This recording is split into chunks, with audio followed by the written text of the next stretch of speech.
In the glass tower of a global empire, where fortunes move with a single email and decisions affect millions of lives, power has a way of becoming invisible to those who hold it.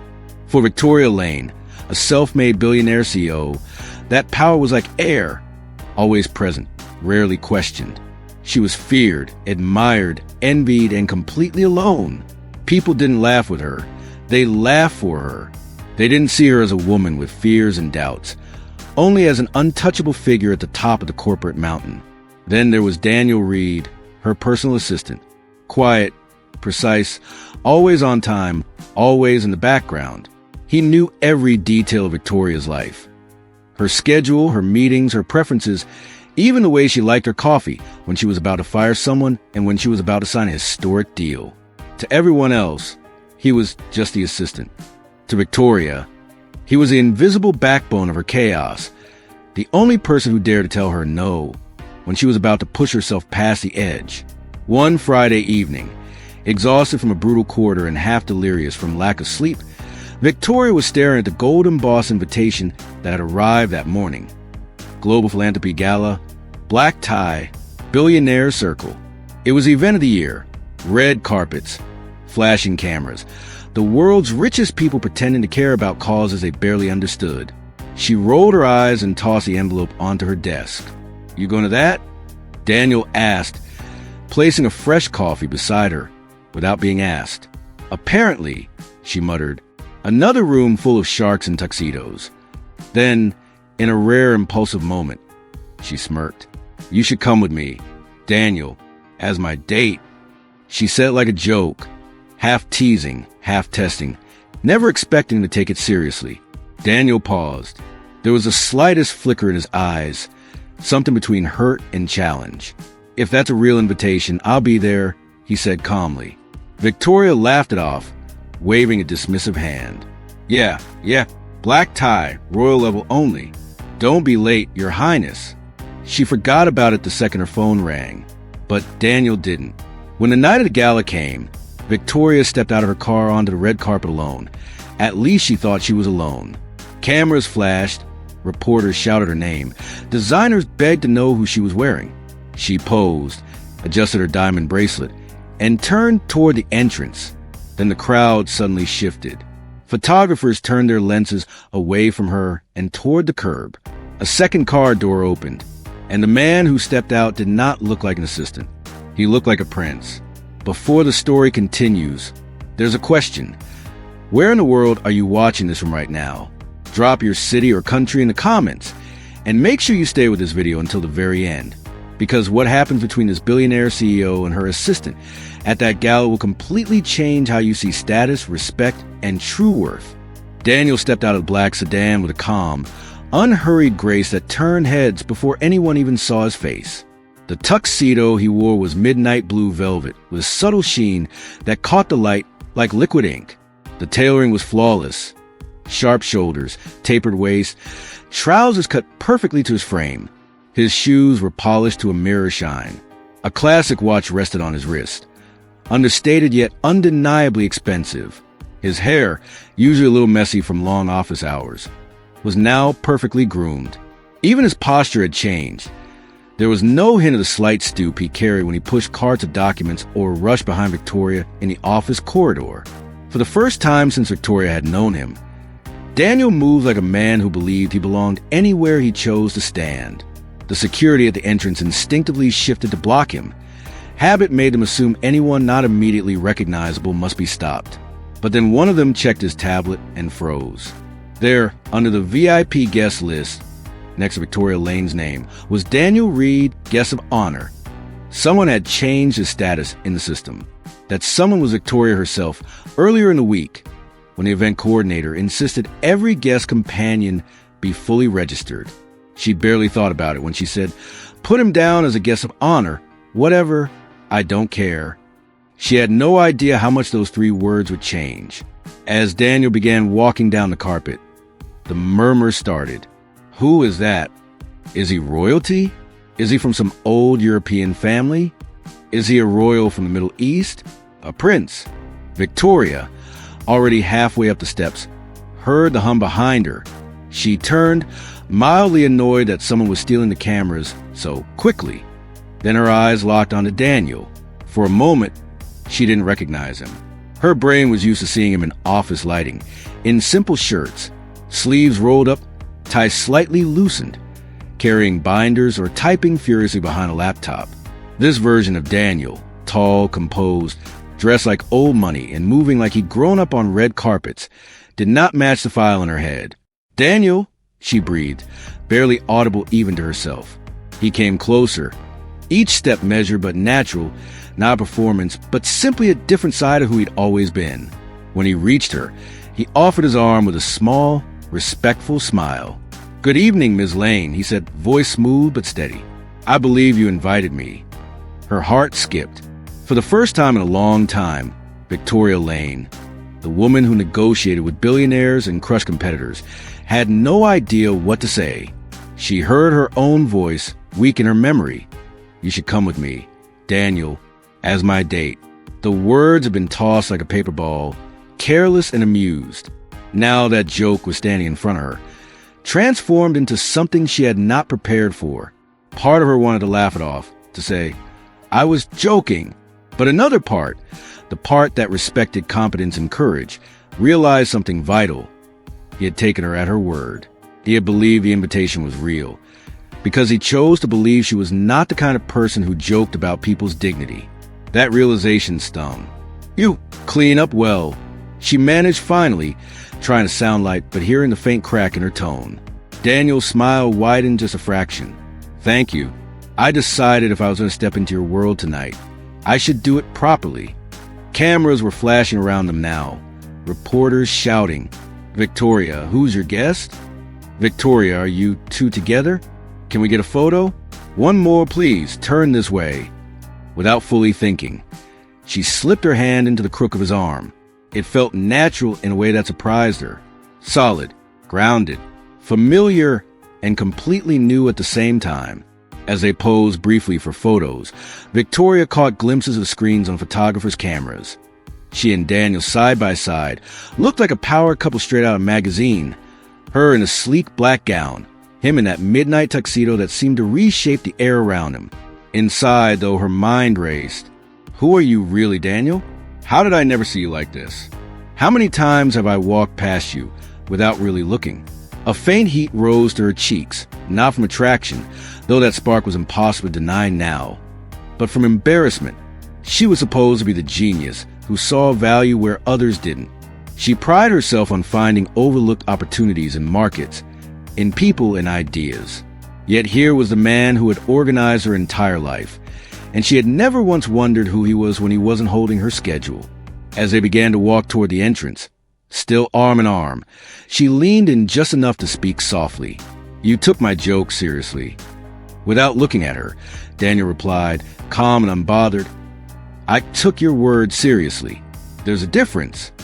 If this story is already making you think about how people are treated based on appearances and titles, and you want more deep, emotional stories like this, take a moment to subscribe to the channel. The goal is to reach 1,000 subscribers, and your support helps keep stories like this alive and growing." The moment they crossed the threshold into the ballroom foyer, Victoria felt it, the subtle but unmistakable shift in the air. A red carpet is spectacle. The foyer is judgment. This was where people's eyes sharpened, where social hierarchies were sorted in seconds, where a glance at a watch or a dress label decided whether someone was worth talking to. She had walked into dozens of these rooms before, always knowing exactly where she stood. At the top, the apex predator in a jungle of wealth. But tonight, something was different. It wasn't her. It was him. As they entered, a host in a perfectly pressed suit approached them with a practiced smile. When Victoria attended alone, this man usually gave a respectful nod and waved her through. Tonight, he nearly bowed. "Ms. Lane, good evening." "And good evening, sir," he said to Daniel, voice dipping even lower, almost reverent. "Welcome. Your table is ready whenever you are. Would you like a private escort?" Daniel answered first, without hesitation. "No need, thank you. We'll make our way in." His tone was polite but confident, not deferential. Victoria watched carefully. The host's eyes lingered on Daniel, pupils slightly dilated, mentally categorizing him. Expensive tux, composed posture, listed as guest of honor with a billionaire CEO. The conclusion was obvious to him. This man must be someone extremely powerful. Maybe old money, maybe a royal, maybe a silent investor. Whatever the exact label, one thing was clear. He was not staff. If the host had seen Daniel in the office, holding a laptop bag, adjusting Victoria's meeting notes, stepping aside to let executives pass, he would never have spoken to him that way. But clothes change the script. Context rewrites the role. As they moved deeper into the crowd, Victoria noticed a pattern repeating. A hedge fund titan greeted Daniel first, assuming he was a central figure. "Good to see you here. I don't believe we've met. I'm Andrew Wallace." Daniel shook his hand. "Daniel Reed." "And what is it you do, Daniel?" Andrew asked, tone respectful, maybe even cautious. For the briefest moment, Victoria held her breath, curious how Daniel would answer. He could lie. He could dodge. He could dress up his role with vague language. Instead, he chose something far more disarming. "I work very closely with Victoria," he said evenly. "You could say I'm responsible for making sure her world doesn't collapse into chaos." Andrew laughed, assuming it was a clever executive joke. "Ah, her operations chief?" Daniel smiled, eyes calm. "Something like that." Victoria heard the truth inside the half-truth. He was her assistant, yes, but he was also the person who prevented scheduling disasters, reminded her of personal details she forgot, saw warning signs in her calendar when she was about to burn out, and forced her to drink water on days she tried to run on caffeine and adrenaline alone. He was an operations chief, but in a very real way, he operated her. As they moved to the ballroom, Victoria began to see something that made her stomach twist. The world treated Daniel better when it thought he was someone else. A server in a crisp white jacket nearly collided with him, balancing a tray of champagne flutes. The man's eyes widened in panic. "I'm so sorry, sir," he stammered, looking at Daniel, not at her. "Please forgive me." "It's fine," Daniel said quickly, stepping slightly aside. "No harm done." He even helped steady the tray. "Thank you, sir." "Thank you," the server repeated, nodding gratefully before moving on. Victoria's gaze lingered on the server's back. Did that man know Daniel spent his days on the other side of this unspoken boundary? Fetching coffee, arranging meetings, opening doors for people who barely looked at him? All night, the same pattern played out. Guests assumed he was a powerful guest. Staff assumed he was a powerful guest. Everyone assumed he was important because of a tuxedo, a title on a list, and the woman he walked beside. Underneath the fabric and the lighting, he was the same man who ordered takeout for her on nights she refused to leave the office. The same man who noticed when her hands shook from too much caffeine and quietly slid a bottle of water onto her desk. The same man who sometimes dared to say, "You need to go home," when no one else would even suggest it. The only thing that changed tonight was how the world decided to see him. For the first time, Victoria felt something sharp and unfamiliar toward her own world. Disgust. Not with one person, but with the entire machinery of perception that turned clothes into status and job titles into human worth. As they reached the main doors to the ballroom, she glanced at Daniel from the corner of her eye. He looked composed, almost amused. This environment wasn't overwhelming him. It was revealing him. He belonged here as easily as anyone, and maybe more than most. She, the billionaire, felt strangely off balance. He, the assistant, was perfectly steady. Their assigned table was close to the stage, prime real estate reserved for top donors and serious power players. Victoria always sat here.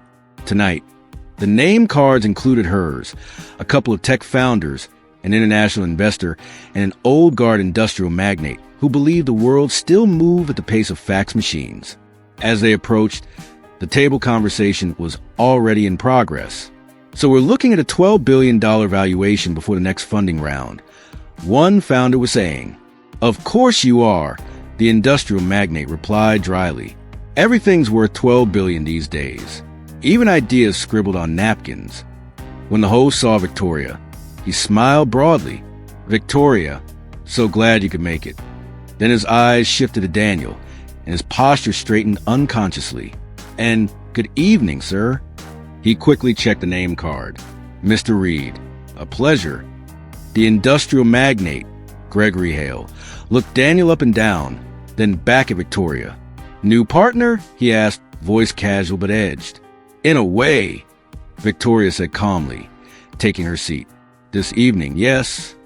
Daniel pulled out her chair before taking his own, a gesture so automatic it might have seemed like habit. But the way he did it, with ease and no hint of subservience, made it look more like courtesy than obligation. Wine was poured. Conversations resumed. For the first 10 minutes, Daniel said little, content to listen. He watched, observed, read the room, the same way he'd watched boardrooms from a corner chair for years. But now, when he watched, people noticed him watching. They interpreted it as assessment, not obedience. Gregory Hale eventually turned to him, curiosity overcoming whatever skepticism he felt. "So, Mr. Reed, which fund are you with?" Gregory asked. "Or are you one of these new stealth billionaires that appear out of nowhere?" Daniel smiled faintly. "I'm not with a fund." "Oh," Gregory raised an eyebrow. "What line of work, then?"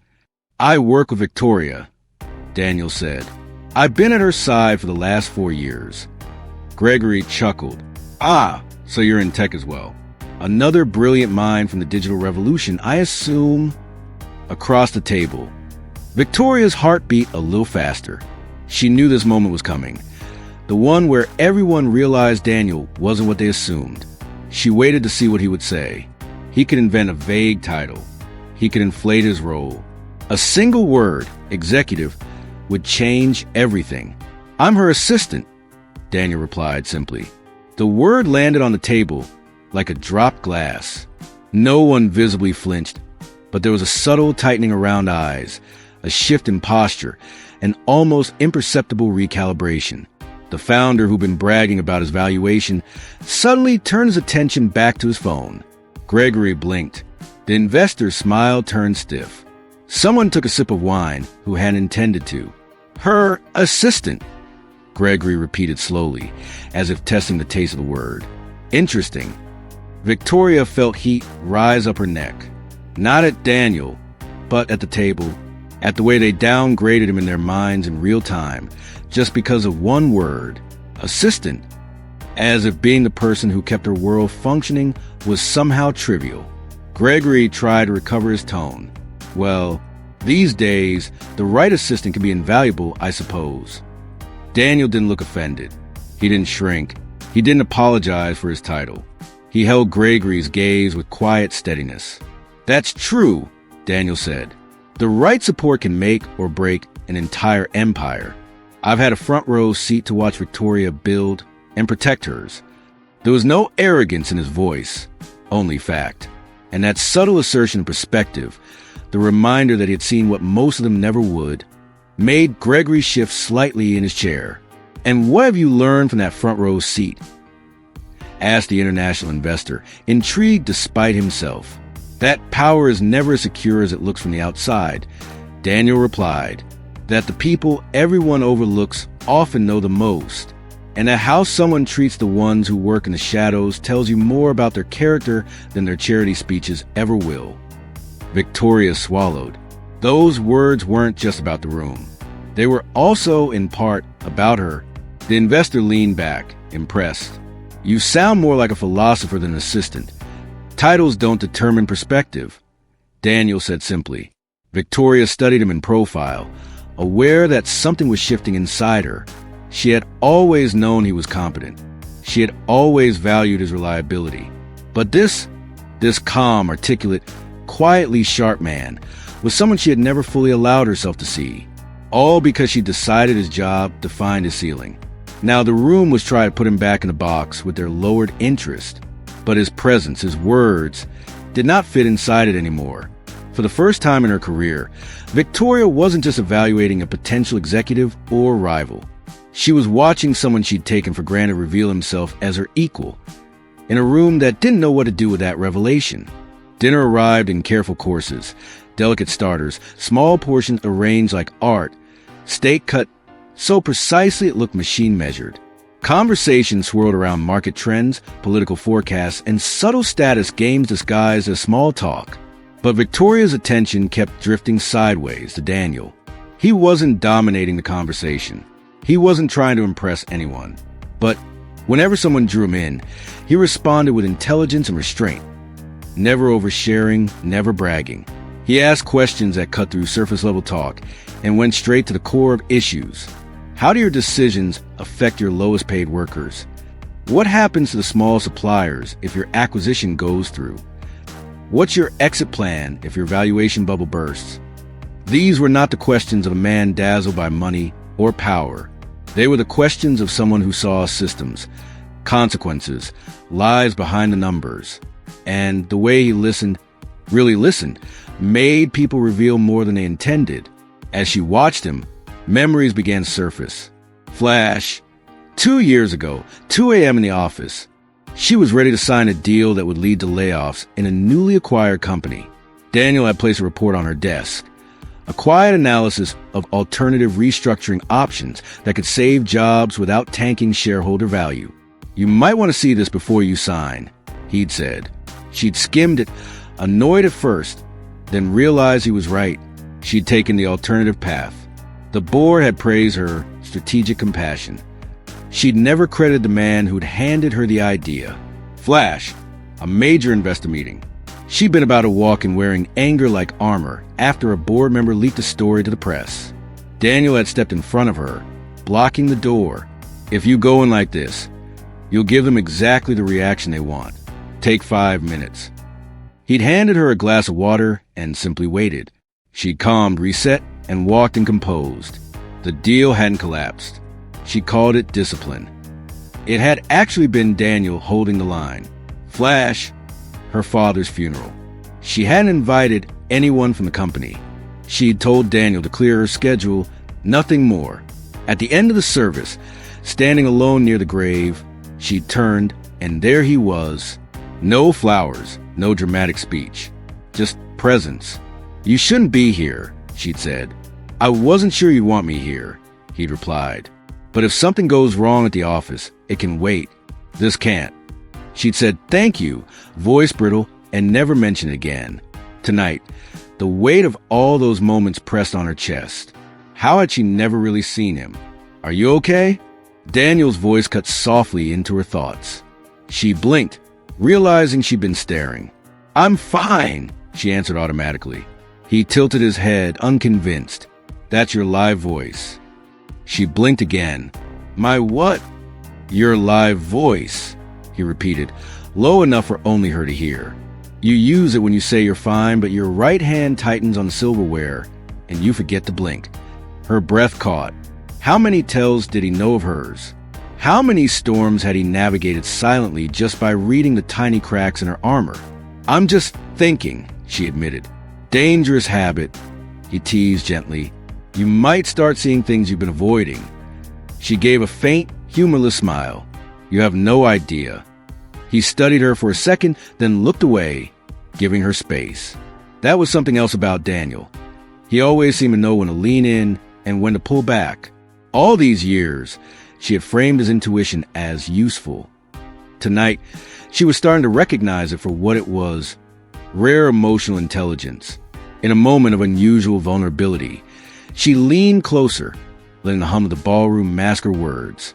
How long, she asked quietly, have you been this man? He turned his head slightly, eyes meeting hers. What man? The man who walks into a room like this and belongs without even trying. A humorless glint passed through his gaze. I've always been this man, Victoria, he said. Tonight, you just invited me to step out of the shadow you put me in. The shadow you put me in. The words weren't cruel, but they were true. They landed with a weight she couldn't ignore. She could trace empires. She could map markets. But she had never mapped the invisible boundaries she'd drawn around the people closest to her. Until tonight. The evening's program shifted from dinner to speeches. A philanthropist took the stage, praising the generosity of those in the room. Slideshows displayed projects funded on distant continents. Polite applause punctuated phrases like impact, innovation, and legacy. Victoria's attention drifted until she heard her name. And of course, we want to acknowledge the incredible contributions of leaders like Victoria Lane, whose company has funded education programs in 12 regions. Applause. Camera lights. A spotlight brushed her, then moved on. She nodded, used to this.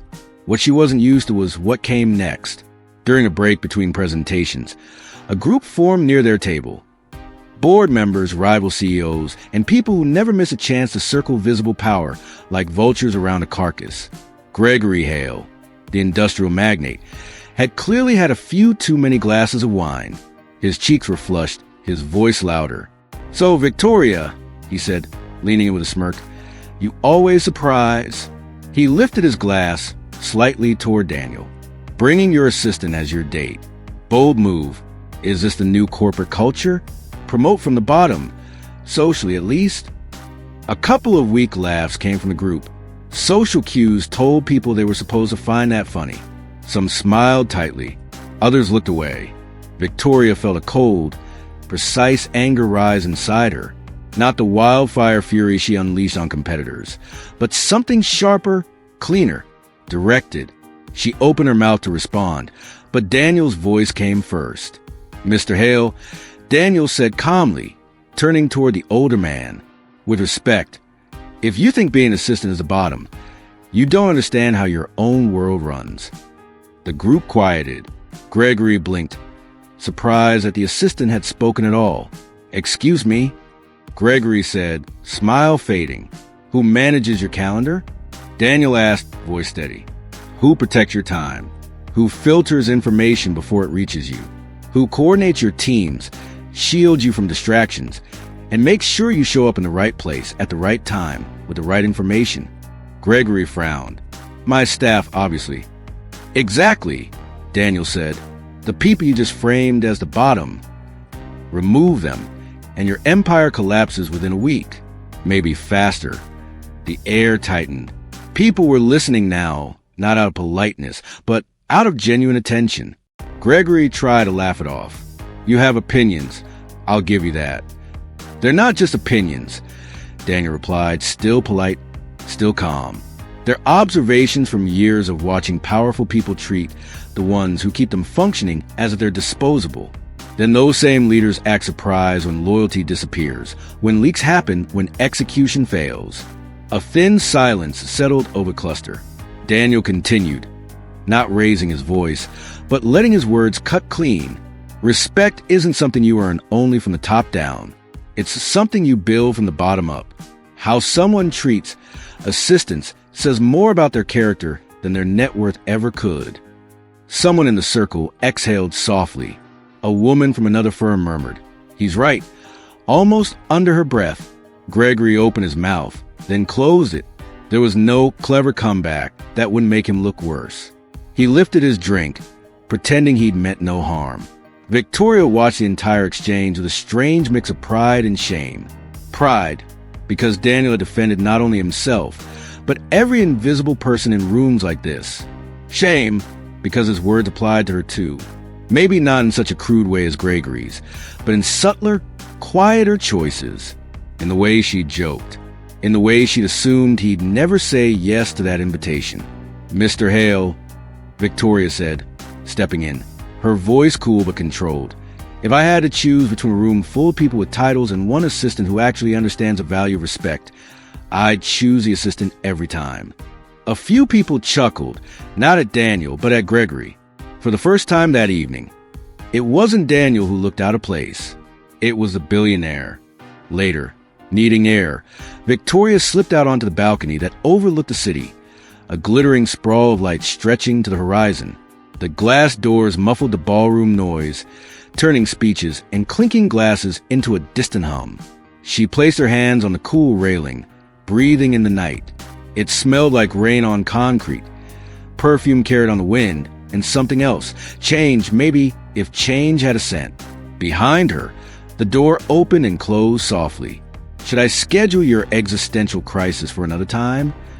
Daniel asked, voice gentle. A tired laugh escaped her. "You always do this." Do what? Show up exactly when I manage to forget someone's watching. He stepped up beside her, leaving just enough space to be respectful, just enough closeness to be familiar. You handled Hale well, she said. You mean I didn't get you banned from the Billionaire Club? He replied. You might have upgraded it, she answered. Silence stretched comfortably between them for a moment. City lights blinked like distant stars. Finally, she said what had been gnawing at her all night. I owe you an apology. His head turned slightly. For what? For inviting you as a joke, she said plainly. For assuming you wouldn't take it seriously. For not realizing what it meant when you said, if it's a real invitation, I'll come. The words seemed to hang in the cool air, heavier than any she'd spoken during negotiations worth billions. Daniel didn't rush to fill the silence. He let it breathe. Then he said, Do you want a polite answer or the honest one? I have people who give me polite answers, she replied. Give me the honest one. He took a quiet breath. When you said it, I knew you were half joking. I also knew you were tired, lonely, and using humor to cover the fact that you didn't want to walk into another room full of sharks alone. Her chest tightened. Loneliness wasn't a word people associate with billionaires, but it was the one she'd been running from for years. I wasn't sure if you meant it, Daniel continued, but I decided that if there was even a small chance you were inviting me as a person and not as a prop, I'd show up. You risk being humiliated, she said quietly. I risk being humiliated every time I walk into a room where people assume my value based on my title, he answered. Tonight wasn't new. It was just louder. She winced. Did you come to prove a point? He looked at her directly now. I came for 2 reasons. 1, to see if you would stand by your word when it was tested in public. 2, to see if I could stand in your world as myself without shrinking. And, she asked, voice barely above a whisper. He held her gaze. You saw what happened. I saw you handle this room better than most people who think they own it, she admitted. I saw you speak truths that no one here would dare say. I saw people assume you were a prince until you called yourself what you are, and then I saw them adjust their respect like it was attached to your job, not your character. And I realized I've been doing my own version of the same thing all these years. He studied her face, searching for defensiveness. He found none. Just something raw and new. Humility. You've been better than most, he said. But sometimes better than most is just a more polished version of the same problem. The honesty hurt, but it was the kind that healed, not destroyed. You really have always been this man, she murmured. Yes, he said. The only difference tonight is that you held the door open long enough for me to walk through as myself. She turned back toward the city, mind racing, heart unsteady. I don't want you in the shadows anymore, she said finally. Careful, he replied softly. That sounds almost like a promotion. When they returned to the ballroom, something subtle had changed, not in the room, but in her vision. It felt as if someone had adjusted the focus on a camera she'd been using for years. The same people, same chandeliers, same glossy surfaces, but different clarity. She watched Daniel move through the crowd now with new eyes. He stopped to thank a server who refilled his glass.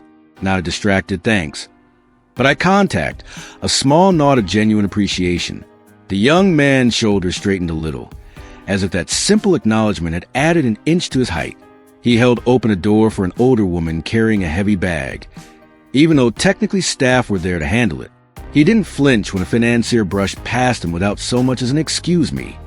He just stepped aside, then resumed his path as if no one had the power to reduce him. This, she realized, was what real poise looked like. Not arrogance, not performance, but grounded confidence that didn't rise or fall with how others treated you. On the balcony, he had told her he'd always been this man. Now she believed him. An older server approached their table later, bringing dessert. Her hair was streaked with gray, her movements efficient but careful. Thank you, Daniel said, as he had all evening. She hesitated. I remember you, she said quietly. You were here once before, years ago. Not at this event, but a smaller one. I was working that night too. You were the only one who said please and thank you like you meant it. Victoria blinked. You recognize him? She asked. The woman nodded. People think we don't remember faces, but we do. The ones who treat us like furniture all blur together. The ones who see us, we never forget. She moved on, leaving a silence at the table. Victoria glanced at Daniel. He looked almost embarrassed. "It's basic courtesy," he said. "It's rare," she answered, "at least in rooms like this." As the charity pledge segment began, a speaker took the stage to announce commitments from various companies. Numbers were thrown around casually. 5 million here, 10 million there. The crowd applauded itself. Victoria had planned to make a standard pledge, generous enough to look good, calculated enough to fit her annual giving strategy. But when she was called on, with her company name flashed on the screen, she found herself changing course. She stood, microphone in hand, the spotlight warm on her face. "Tonight," she began, "you've heard impressive numbers, impressive commitments. Many of us in this room are very good at giving money. It's the easiest thing we do." Soft laughter rippled across the crowd. "But I've been thinking about what's hardest for people in our position," she continued. "And I've realized it's not writing checks. It's recognizing value when it isn't wrapped in status. It's seeing the worth of people who don't sit at these tables, but make our positions possible." A murmur of curiosity spread. "In my own company," she said, "I built a reputation for finding talent in unexpected places. At least, that's what I thought. Tonight, I realized that sometimes the most extraordinary people are the ones we walk past for years without truly seeing." Her eyes flicked briefly toward Daniel. "So yes, my company will double our pledge donation tonight," she announced. "But more importantly, we are launching a new internal leadership program, open not just to executives, but to assistants, coordinators, receptionists, and support staff across all departments.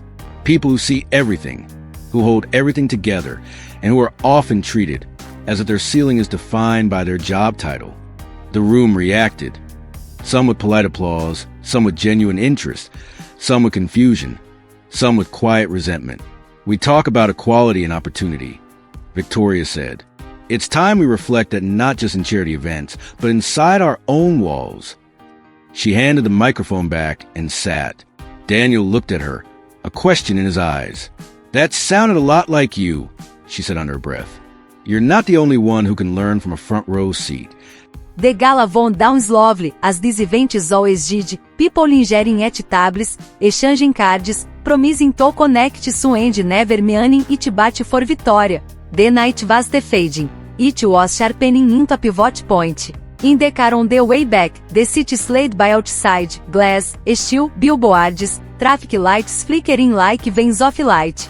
Inside, the silence between them was comfortable but charged. I mean what she said, she broke the silence. About the program? Daniel asked. About all of it, she replied. About not wanting you in the shadows anymore. Revatted her patient, as if he suspected this conversation was coming. I've been underestimating you, she said. Not that your competence, your perspective, your presence. That's not entirely on you, he said softly. The system is built to underestimate certain roles. I don't run the system, she said. But I do run my company. And in my company that changes now. She turned toward him more fully. I want you to move out of the assistant role. He is outgained, but he said nothing yet. I want you as chief of staff, she continued. With authority, not task responsibility. With a seat at the table. With a title that matches the influence you already quietly have. He stayed quiet for a bit too long, and her heart did something unfamiliar. It stumbled. You're hesitating, she said. I'm thinking recorrected. It is not a small shift. You realize everything will change. How people treat me. How they treat you. How they interpret tonight. They already interpreting tonight, she replied. Some think you're my secret royal fiancé. Others think I lost my mind. I'm done curating their version of US. US. Reissued, the word engine in the air. US as in the team, she said quickly.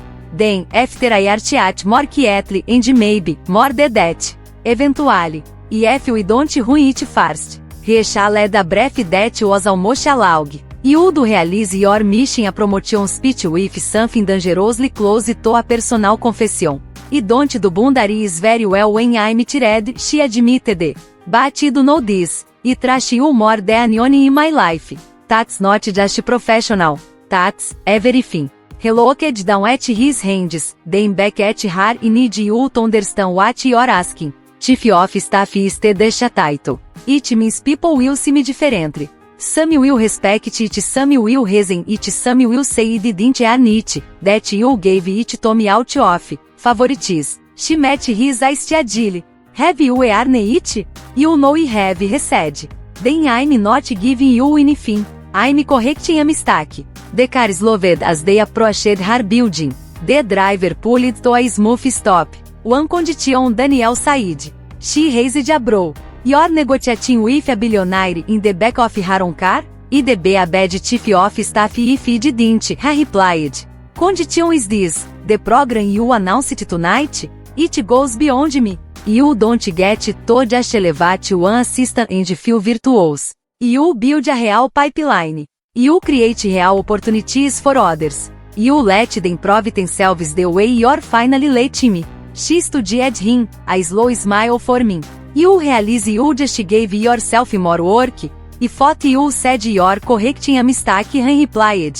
Let's correct it properly. She extended her hand, not as a CEO to employee, but as one leader to another. Chief of Staff? He took it, Chief of Staff. Darren Shacklinger a fraction too long to be purely professional. Both of them felt it later comment. For now. Monday morning arrived like any other. Coffee, elevator dings, the hum of the 39th floor. But beneath the familiar routine, something was undeniably different. The photos from the gala had exploded online over the weekend. Headlines read, "Who is the mystery man on Victoria Lane's arm?" Billionaire CEO arrives with unknown prince at global gala. Is this the most powerful assistant in the city? Inside the company, whispers spread faster than any official memo. That's her assistant, right? No way. Did you see that, Tux?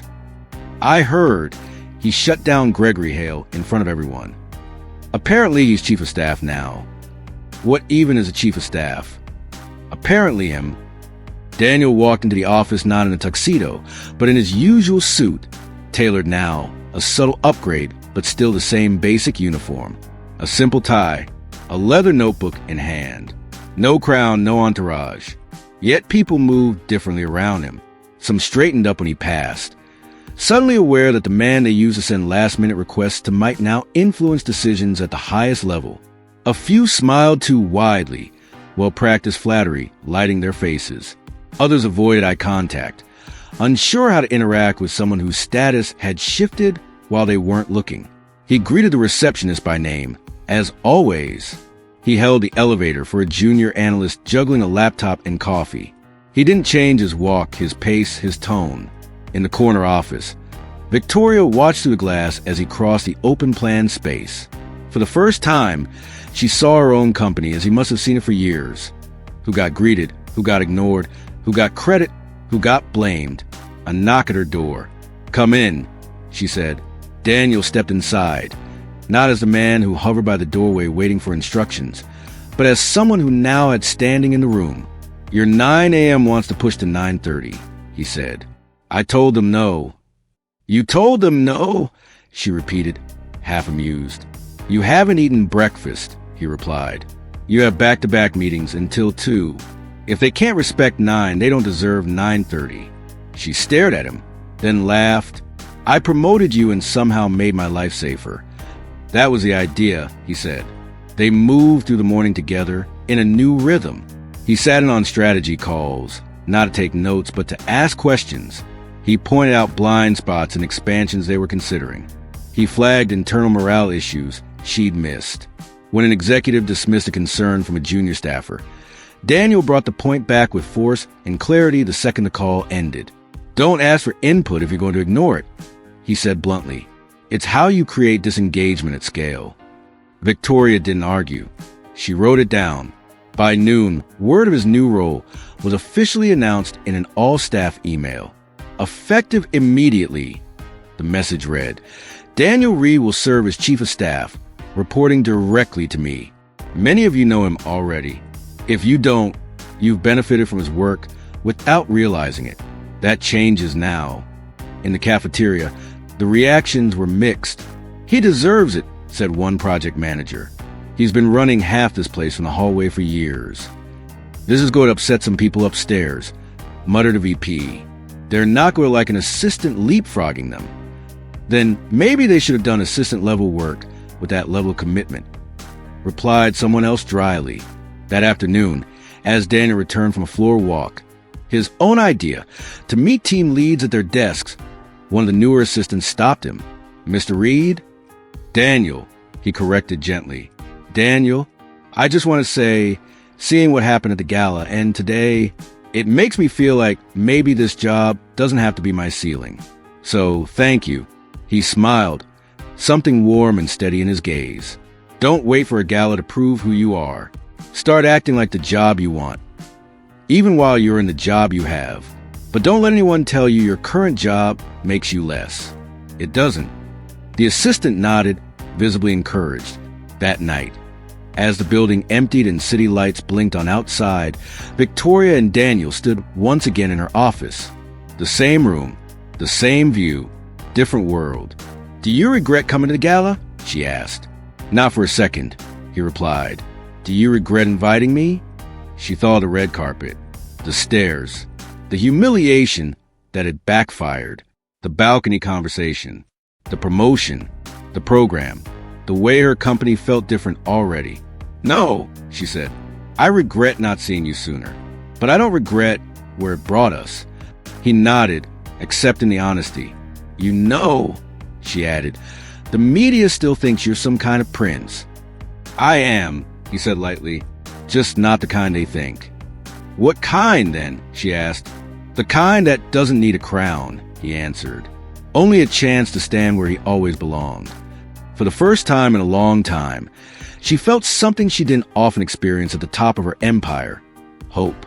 Not just for profit or growth, but for culture, for people, for herself. The joke invitation had gone too far. And somehow, that was exactly how far it needed to go.